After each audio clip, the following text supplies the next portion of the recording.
दोस्तों भारत में एक ऐसा मंदिर है जहां स्थापित ज्योतिर्लिंग मंदिर के ऊपर लगा पंचशूल है। यहाँ तक कि इस मंदिर में मुरादें मांगने की प्रथा इतनी रहस्यमय है जिसका पता हर सदी के लोग अपने अपने तरीके से करते हैं, परंतु वह सभी नाकामयाब रहते हैं। एक ऐसा मंदिर जिसकी स्थापना रावण ने स्वयं की हो और इस मंदिर के रहस्य इतने गहरे हैं जिसका पता आज तक कोई भी जान नहीं पाया है। इस मंदिर के रहस्यों को सुनकर आपको भी विश्वास नहीं होगा। आखिर क्या है इस मंदिर के पंचशूल का रहस्य, आखिर कैसे हुई इस मंदिर की स्थापना और आखिर क्या है इस मंदिर की मुरादें मांगने की प्रथा, ये सारी बातें जानने के लिए इस वीडियो को बड़े ही ध्यान से आखिर तक देखना। नमस्कार दोस्तों, आपका स्वागत है डिवोशनल इंसान के एक और धार्मिक वीडियो में। वीडियो अच्छी लगे तो वीडियो को लाइक, शेयर और सब्सक्राइब करके बेल आइकन जरूर प्रेस कर दें। झारखंड के देवघर स्थित प्रसिद्ध तीर्थ स्थल बैजनाथ धाम में स्थापित शिवलिंग 12 ज्योतिर्लिंगों में से 9वां ज्योतिर्लिंग है। ये देश का पहला ऐसा स्थान है जो ज्योतिर्लिंग के साथ ही शक्तिपीठ भी है। यूँ तो ज्योतिर्लिंग की कथा कई पुराणों में है, लेकिन शिव पुराण में इसकी विस्तार पूर्वक जानकारी मिलती है। इसके अनुसार बैजनाथ ज्योतिर्लिंग की स्थापना स्वयं भगवान विष्णु ने की है। इस स्थान के कई नाम प्रचलित हैं, जैसे हरित की वन, चिता भूमि, रावणेश्वर कानन, हाट पीठ और कामना लिंग। कहा जाता है कि यहाँ आने वाले सभी भक्तों की मनोकामनाएं पूरी होती है, इसलिए मंदिर में स्थापित शिवलिंग को कामना लिंग भी कहते हैं। इसके अलावा इस धाम को अन्य कई नामों से भी जानते हैं। आइए जानते हैं उन नामों का इस मंदिर से कैसा है नाता। बैजनाथ धाम देवघर को हाटपीठ के नाम से भी जाना जाता है। पौराणिक कथाओं के अनुसार राजा दक्ष ने अपने यज्ञ में भगवान शिव को नहीं आमंत्रित किया।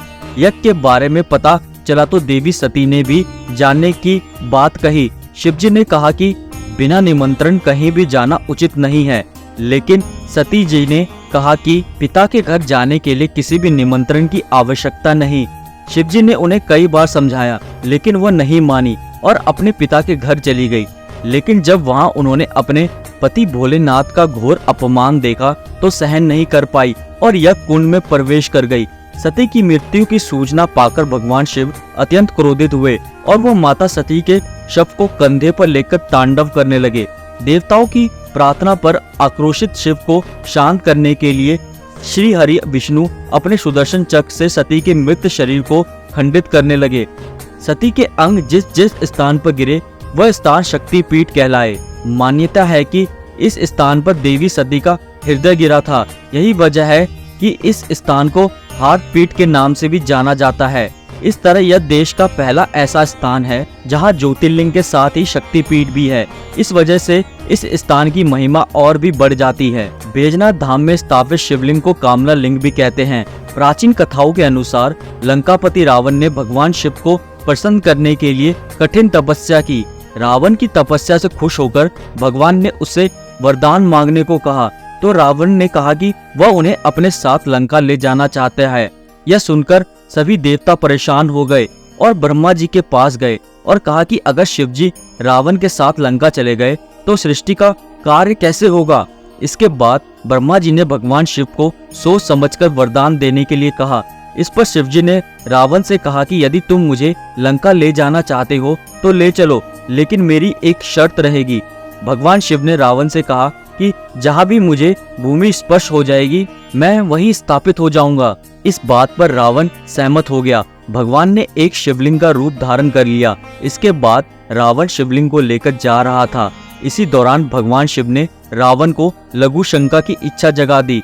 काफी समय तक बर्दाश्त करने के बाद रावण ने एक चरवाहे को शिवलिंग पकड़ाकर लघु शंका करने लगा।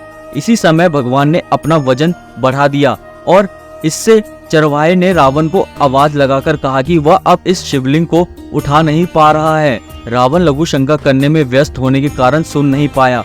इधर चरवाहे ने शिवलिंग को जमीन पर रख दिया। जब रावण लौट कर आया तो लाख कोशिश के बाद भी शिवलिंग को उठा नहीं पाया।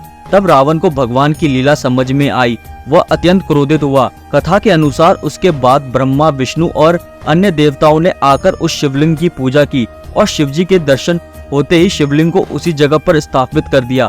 तभी से महादेव कामना लिंग के रूप में देवघर में विराजते हैं। दोस्तों भोले सबकी सारी ही मुरादें पूरी करते हैं, बस श्रद्धा से उनका स्मरण करना चाहिए।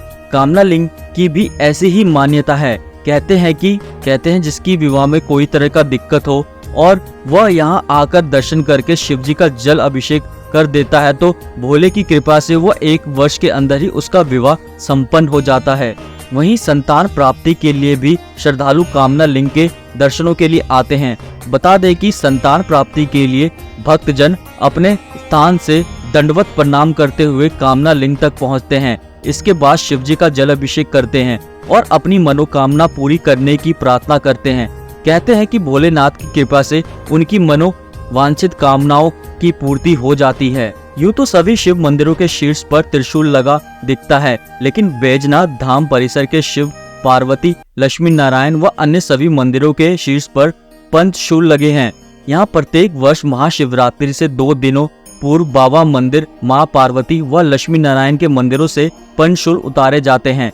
महाशिवरात्रि से 1 दिन पूर्व विशेष रूप से उनकी पूजा की जाती है और तब सभी पंचशूलों को मंदिरों पर यथास्थान स्थापित कर दिया जाता है। इस दौरान भोलेनाथ व माता पार्वती मंदिरों के गठबंधन को हटा दिया जाता है और महाशिवरात्रि के दिन नया गठबंधन किया जाता है। तो दोस्तों, ये थी बैजनाथ धाम के ज्योतिर्लिंग के बारे में जानकारी की, वहाँ के ज्योतिर्लिंग के रहस्य के बारे में, कि वहाँ का ज्योतिर्लिंग क्यों इतना विशेष है, कि क्यों वहाँ पे इतनी मान्यता है।